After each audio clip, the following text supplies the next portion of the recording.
आप सभी का राजनीतिक भूगोल के लेक्चर में एक बार पुनः स्वागत। आज हम जो टॉपिक करने जा रहे हैं वह है भू राजनीति। राजनीतिक भूगोल के संदर्भ में बात करें अगर, तो भूगोल की सभी शाखाओं में से राजनीतिक भूगोल सर्वाधिक प्राचीन रहा। फिर भी यह एक आश्चर्यजनक तथ्य है कि द्वितीय विश्व युद्ध से पूर्व तक इसकी विषय वस्तु तथा उपागम जो है वह अनिश्चित रहे। पर द्वितीय विश्व युद्ध के पश्चात इसमें तीव्र गति से विकास हुआ।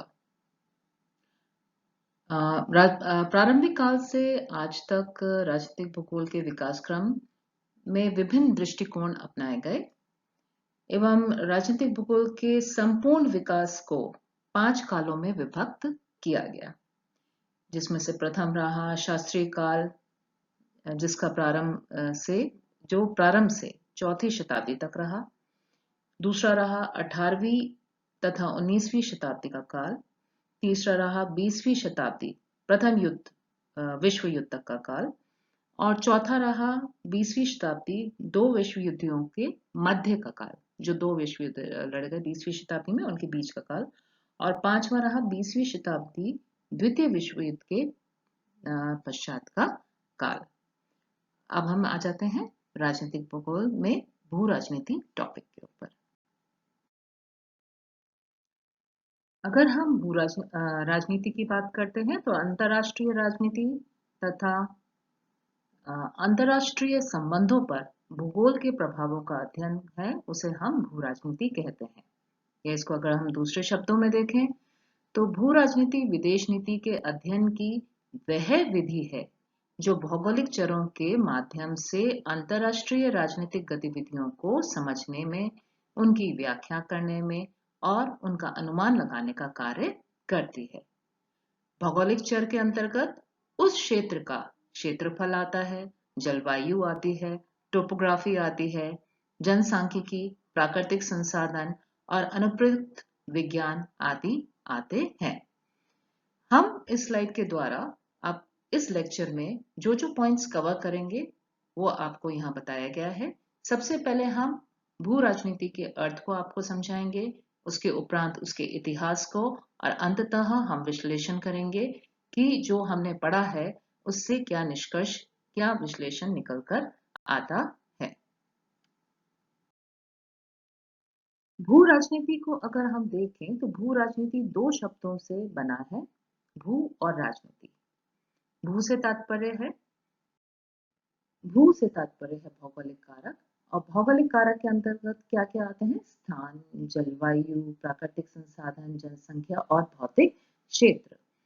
इससे अभिप्राय क्या है कि स्थान की जो किसी भी क्षेत्र विशेष की हम बात कर रहे हैं वह किन अक्षांश और देशांतर के मध्य स्थापित है, वह द्वीप है, महाद्वीप है या वह पेनिनसुला है।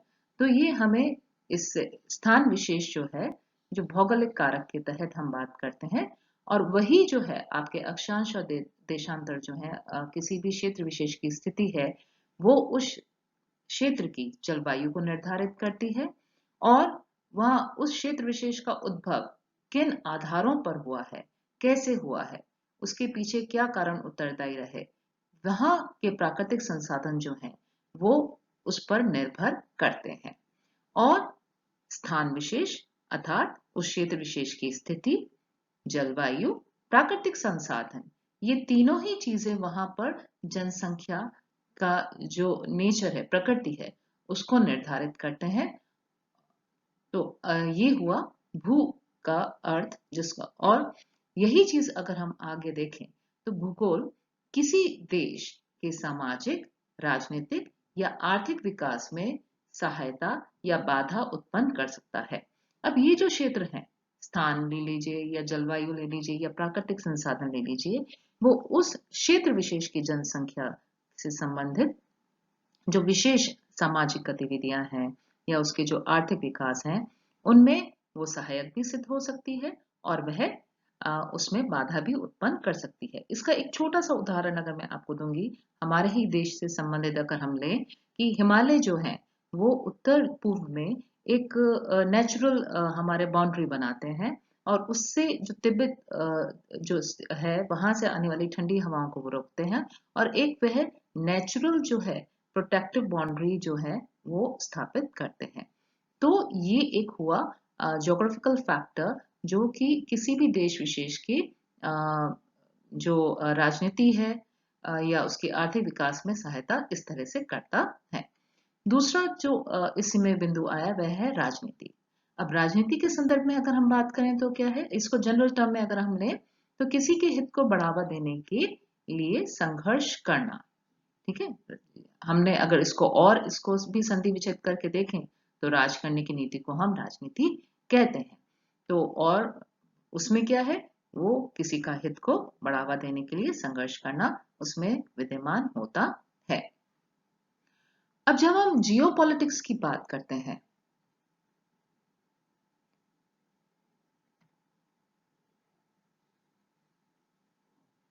एक तो जियोपॉलिटिक्स के इतिहास के बारे में हमें जानना आवश्यक है। अब हम आते हैं भू राजनीति के इतिहास के बारे में आपको बताने। जब हम भू राजनीति के इतिहास की बात करते हैं तो ये क्योंकि राजनीतिक भूगोल से संबंधित है, हमने जैसे आपको पहले बताया कि राजनीतिक भूगोल का अध्ययन जो है उसको हम 5 चरणों में 5 कालों में विभक्त करते हैं। तो उसमें जो रेड्सल महोदय रहे उन्होंने उनके बारे में हम पहले भी पढ़ चुके हैं। उन्होंने इस विचार को, भू राजनीति के विचार को जन्म दिया। अब 20वीं शताब्दी का जो प्रथम युग तक का काल था, उस समय कैजनल ने, महान ने और मैकेंडर ने 1, 2, 3 नंबर पे जो हैं, इन तीनों ने भू राजनीति पक्ष जो है राजनीतिक भूगोल के भू राजनीतिक पक्ष पर अधिक बल दिया। अब हम बात करते हैं कैजनल की, नंबर 1 पे जो है। कैजनल जो है इन्होंने रेड्जल के विचारों को अधिक स्पष्ट किया और भू राजनीति से शब्द का जो है वो सर्वप्रथम प्रयोग किया। उनकी यह मान्यता थी कि राज्य विकास का अंतिम उद्देश्य शक्ति संग्रहण है, जो क्षेत्रीय प्रसार के सरल जैविक नियमों के अनुसार ही नहीं होता, बल्कि उसमें आधुनिक सांस्कृतिक प्रगति एवं तकनीकी विकास की भी आवश्यकता होती है। विश्व राजनीति के क्षेत्र में भविष्यवाणी करते हुए उन्होंने यह कहा था कि सामुद्रिक शक्ति पर आधारित साम्राज्यों की सत्ता के स्थान पर महाद्वीपीय शक्ति पर आधारित साम्राज्य अधिक शक्ति संपन्न हो जाएंगे, जो कालांतर में समुद्रों पर भी नियंत्रण करेंगे। इसके अतिरिक्त उन्होंने यह भी कहा कि अंत में कतिपय विशालकाय राज्यों का उद्भव एवं विकास होगा, जिनमें यूरोप है, अफ्रीका है और पश्चिमी एशिया के क्षेत्र में जर्मन महान शक्ति के रूप में उभरेंगे। इसके बाद महान ने के योगदान के बारे में हम आपको बताते हैं कि भू राजनीति के संदर्भ में महान जो रहे उन्होंने, वह एक अमेरिकी नौसैनिक इतिहासकार थे और उन्होंने यह माना कि सामुद्रिक शक्ति के रूप में जो ग्रेट ब्रिटेन है उसकी वह महानता से बहुत प्रभावित थे और वह ये चाहते थे कि संयुक्त राज्य अमेरिका भी जो है वो समुद्री शक्ति के रूप में उभर कर आए। और उसके लिए उन्होंने आग्रह किया संयुक्त राज्य अमेरिका से कि वह हवाई द्वीप समूह है और कैरिबियन क्षेत्र पर नियंत्रण करें एवं प्रशांत तथा अटलांटिक महासागर को जोड़ने हेतु पनामा नहर का निर्माण करें। अब उनकी यह मान्यता थी कि कालांतर में ग्रेट ब्रिटेन के स्थान पर संयुक्त राज्य अमेरिका जो है वह सामुद्रिक शक्ति के रूप में प्रतिष्ठित हो सकेगा और कोई भी राज्य सामुद्रिक तथा साथ ही महाद्वीपीय शक्ति के रूप में समान रूप से प्रतिष्ठित नहीं हो सकेगा। किसकी तुलना में? संयुक्त राज्य अमेरिका की तुलना में। तो महान की जो नीति थी वह अमेरिकी विदेश नीति को निर्धारण करने में काफी उससे प्रभावित रही। महान के विचार जो थे उन्होंने जो अमेरिकी जो विदेश नीति थी उसको काफी प्रभावित किया। इसी संदर्भ में आ जाता है मैकेंडर, जो 3rd नंबर पे दिखाए गए हैं, उनका योगदान। और मैकेंडर जो थे वह ग्रेट ब्रिटेन के थे और उन्होंने सार्वभौमिक स्तर पर राज्य शक्ति विकास की व्याख्या हेतु महाद्वीपीय शक्ति संबंधी नवीन विचार प्रस्तुत किए।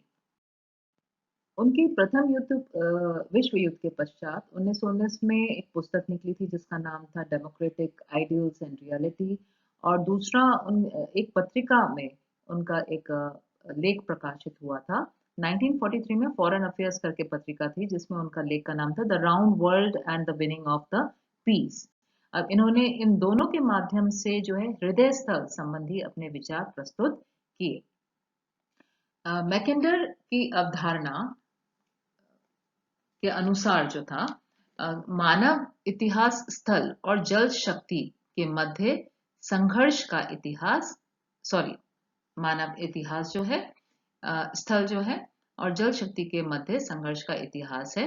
हृदय स्थल की व्याख्या करने के लिए उन्होंने कुछ बिंदुओं का आधार माना, जिसमें संपूर्ण विश्व माना उन्होंने लिया, यूरेशिया एवं अफ्रीका महाद्वीपों से निर्मित विश्व द्वीप माना उन्होंने उन्होंने ये माना कि विश्व द्वीप में 2 हृदय स्थल हैं, जिनमें से मुख्य हृदय स्थल यूरेशिया है और जो दूसरा है वह अफ्रीका है।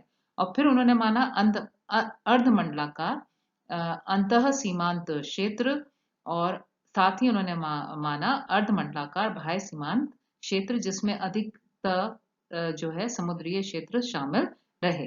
फिर उन्होंने इस आधार पर अपनी अवधारणा जो है वो दी, और उन्होंने ये माना कि those who rule the East Europe commands the heartland, who rules the heartland commands the whole world island, and who rules the world island commands the world. द्वितीय विश्व युद्ध काल में एवं उसके पश्चात कई विद्वानों ने मैकेंडर के विचारों की आलोचना की एवं इनसे भिन्न विचार प्रस्तुत किए, परंतु इनकी जो अभिधारणा जो रही वह कुछ समय तक ही लोगों ने उसको माना, एवं जो जर्मन भू राजनीति जो थे उनको पर्याप्त मात्रा में इसने प्रभावित किया। फिर आते हैं 20वीं शताब्दी में, मतलब में ही 2 विश्व जो युद्ध हैं उनके बीच का जो काल है उसमें आते हैं, और इसमें भू राजनीतिक विचारों के विकास के दृष्टिकोण से यह जो काल है यह बहुत ही महत्वपूर्ण रहा। इसे स्वर्णिम युग के रूप में भी वर्णित किया जाता है। अब हम आते हैं चौथे नंबर पे, कार्ल हॉशफोर्ड, और ये जो है ये जर्मन थे, और इन्हें और भू राजनीति को एक तरह से जो शब्द है इसको पर्यायवाची माना जाता है। और इन्होंने जो है इनके जो विचार रहे वो शाब्दिक अभिव्यक्ति एवं व्यवहारिक संदर्भ इन्होंने प्रदान किया भू राजनीति शब्द को। म्यूनिक विश्वविद्यालय में जाने के पश्चात इनका जो है भू राजनीतिक अध्ययन परिपक्वता प्राप्त कर सका, और इन्होंने यहाँ इंस्टीट्यूट फॉर जियोपॉलिटिक नामक संस्था की स्थापना की, और 1924 में ऑटो मोल एवं एरिक ऑबस्ट के साथ जेसिस्ट फॉर जियोपॉलिटिक नामक मासिक पत्रिका का संपादन इन्होंने किया। इस पत्रिका में इन्होंने कई अनुयायी इनके कई अनुयायी रहे, और इन्होंने कई जो शोध पत्र हैं और जो मानचित्र हैं वो प्रकाशित किए। विचारों के संदर्भ में अगर हम बात करें तो इनका अगर उसका जस्ट निकालें, सार निकालें, तो उन्होंने ये माना कि राज्य एक जैविक सत्ता है, राज्य के लिए क्षेत्र आवश्यक है, राज्य के लिए आर्थिक आत्मनिर्भरता भी आवश्यक है, भू राजनीति दृष्टि से प्रशांत महासागरीय क्षेत्र सर्वाधिक महत्वपूर्ण है, जर्मनी के लिए ग्रेट ब्रिटेन की शक्ति का विनाश आवश्यक है, जर्मनी के नेतृत्व में सोवियत संघ, भारत, चीन, जापान के मध्य मैत्रीपूर्ण संगठन वांछनीय है एवं सोवियत संघ से जर्मनी का संघर्ष अनुचित है। साथ ही उन्होंने माना कि मैकेंडर द्वारा जो वर्णित है धुरी क्षेत्र के कारण भी जो शक्ति आधार के रूप में है सोवियत संघ से महत्वपूर्ण संबंध करना आवश्यक है। हॉशफर के अनुसार भू राजनीतिक जो रहा वह एक गतिक विज्ञान रहा। हॉशफर ने भू राजनीतिक विचार जर्मन राष्ट्र हित को दृष्टिगत रखते हुए प्रस्तुत किए, और उन्होंने यह माना पर द्वितीय विश्व युद्ध में जर्मनी की पराजय के साथ ही इनका जो विचार रहा और इनके साथियों द्वारा जो परिश्रम से निर्मित भू राजनीति का जो विचार रहा वह समाप्त हो गया, वह धीरे धीरे कम हो गया। इस अध्ययन काल में जर्मन भू राजनीति के उत्थान और पतन के अतिरिक्त ग्लोबीय संबंधों का भू राजनीतिक अध्ययन अमेरिकी राजनीतिक शास्त्री निकोलस जे स्पाइकमैन एवं ब्रिटिश भूगोलवेत्ता जेम्स फियर ग्रीव ने मैकिंडर के हृदय स्थल संकल्पना के संदर्भ में प्रस्तुत किए।